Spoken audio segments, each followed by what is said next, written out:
Well, the World Cup in Qatar served up one of the biggest shocks in football history yesterday as Saudi Arabia beat Lionel Messi's Argentina 2-1. Joining us now from Doha for all the latest is our intrepid reporter, Paul Hawkins. Top of the morning, Paul. Yeah, morning, Martin. It's the morning here after the night before. There's still, and by the way, good morning to both you and Isabel, and all our viewers in Saudi Arabia enjoying a public holiday after that incredible historic win over Argentina yesterday. Just to put it into context, Argentina were coming off the back of a 36-match run, unbeaten run that stretches back to 2019. We were sitting down at a cafe yesterday morning, going through today's games, and we were kind of giving our predictions to each other, me and the team. We easily had Argentina down to win. No one expected Saudi Arabia to win. They'd only won 3 games in the whole history of the World Cup before that. So for them to pull that off was absolutely incredible. And they weren't even fluky goals. They were decent goals as well. And they rode their luck a little bit. Argentina having one cleared off the line. They had 2 goals disallowed.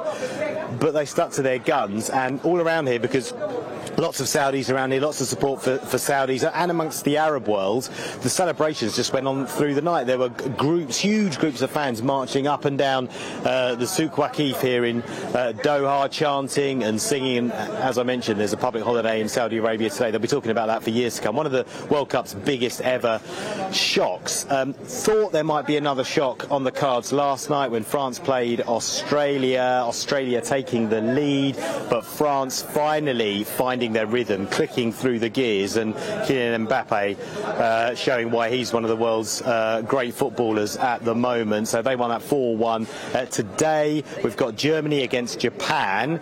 That's the first time those two have ever met in a World Cup. Also following that, Spain, Costa Rica. That's the first time they've ever met at a World Cup. And remember, Germany, by the way, they won the 2014 World Cup. They went out of the group stages in the last one, so they'll be looking to show people that they are still a force to be reckoned with. Never write off the Germans, they say. And then finally this evening we've got Morocco against Croatia and Belgium against Canada, making their first appearance since 1986. The Canadians have never scored a World Cup goal, so even if they lose 10-1, that'll be like a victory for them. OK, Paul, thank you so much for that assessment. And as you said, all our Saudi viewers and listeners, I'm not sure how many there are of them, but I hope they have a great bank holiday. Thank you, Paul. Let's talk to you, Paul. Quite, you joined us in the studio. Because we are short on time, let's all take the World Cup away. And we want to talk about Ronaldo, because, my goodness me, they've had a big fallout. Well, it's not really a surprise that this is come to this. The Cristiano Ronaldo, they've announced that by mutual consent they have had this divorce, Manchester United and Cristiano. There was, of course, the interview, and he said exactly what he wanted to say, and probably more as well about Manchester United.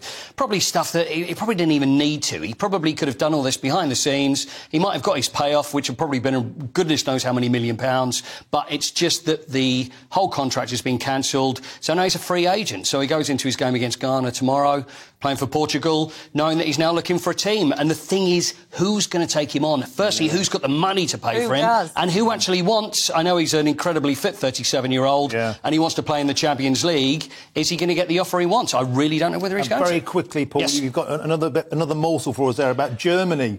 Is wading in on the gender politics conversation in Qatar. The German Football Association, they've announced that they are taking FIFA to the Court of Arbitration for Sport over the One Love armbands, because the main reason, well, I say the main reason, of course, there's the whole ethical reason, but also they've lost a lot of money in sponsorship through a German supermarket who have said, well, if you're not going to do that, we don't want part of what you're doing. Whereas really, it's all down to FIFA. FIFA are the ones that are actually causing all the problems here. And then there's arguments about what's allowed, whether it comes under equipment, whether you're allowed to actually ban someone. So rules are all being questioned when it comes to FIFA and that armband. And I have a feeling that by the time the next games come along, I think we may see that armband, because I think FIFA's hands will be tied with an armband behind their backs. Wow. So we'll see.